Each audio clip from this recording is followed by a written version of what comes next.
कोकणात शिमगोत्सवाचे ढोल घुमू लागले असून गावोगावी भक्तिमय वातावरण निर्माण झाले। प्रत्येक कोकणी माणसासाठी जिव्हाळ्याचा आणि आतुरतेचा विषय असलेला शिमगा सण उत्साहात साजरा केला जात आहे।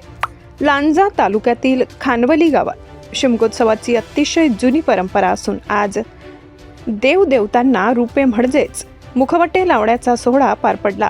पालखीत देवदेवता विराजमान होत गावात मिरवणूक काढण्यात आली।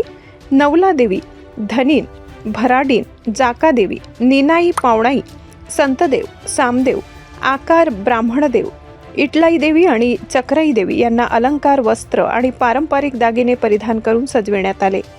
18 पगड जातीतील मानकरी, भोई, गावकर, निशाणवाले, कावडवाले आणि चौरीकाठीवाले मोठ्या भक्तिभावाने या सोहळ्यात सहभागी झाले। आजपासून फाल्गुन अमावस्येपर्यंत शिमगोत्सव रंगणार असून गाव तिथे होळी या परंपरेनुसार सर्वत्र उत्साहाचे वातावरण आहे। देवदेवतांना रूप लावण्याचं काम होतं।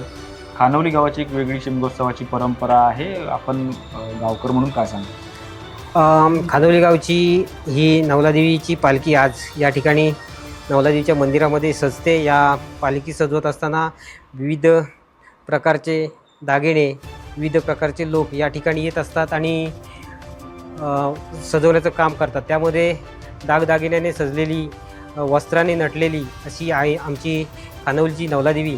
ही या ठिकाणी सजते। पंचमीला आज रूपं लागतात। ही पंचमीला रूपं लागल्यानंतर लावगण, वाडीलिंबू आणि खानवली या 3 कोंडांमध्ये ही पालखी जवळजवळ 1 महिन्याच्या कार्यक्रमामध्ये फिरत असते। या शिमगोत्सवामध्ये विविध ठिकाणाहून अनेक प्रकारचे लोक येत असतात, देवीचं दर्शन घेत असतात।